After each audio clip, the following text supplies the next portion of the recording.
reviving the long-stalled two-state solution as international recognition of Palestine builds momentum.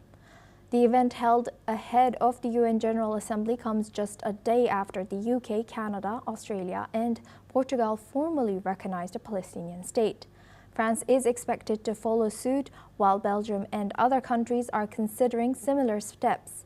Israel and the United States are boycotting the summit, with Israel's ambassador dismissing it as a circus.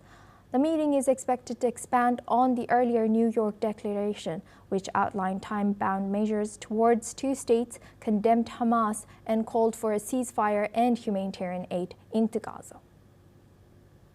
Now, for this discussion, we're joined by Jordan Cope. He's a Middle East expert, joins us live from Dallas. Thank you very much, Jordan, for joining us. Good to see you. Now, what concrete outcomes or commitments are expected from this France-Saudi Arabia-led summit, and how might they reinvigorate efforts towards two-state solution? The success of the two-state solution ultimately depends on the international community and reviving it. And it should be known that previous international agreements already stipulate that the Palestinian Authority cannot enter into agreements with other international countries until the pathway for the Oslo Accords and the interim agreements have been fulfilled.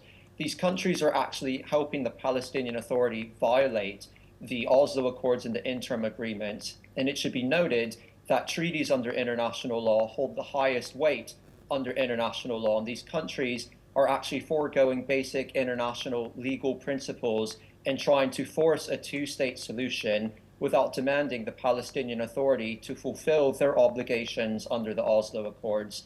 The US Supreme Court recently ruled as well that that the Palestinian Authority is not a country under international law, and one of the foremost legal principles to use is the Montevideo Convention to assess whether a country has reached statehood.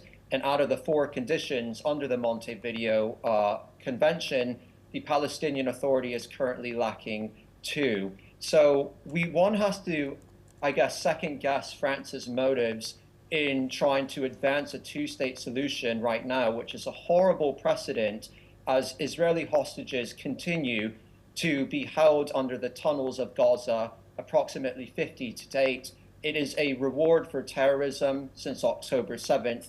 Both Britain and France, their leadership has faced significant unpopular, unfavorable ratings.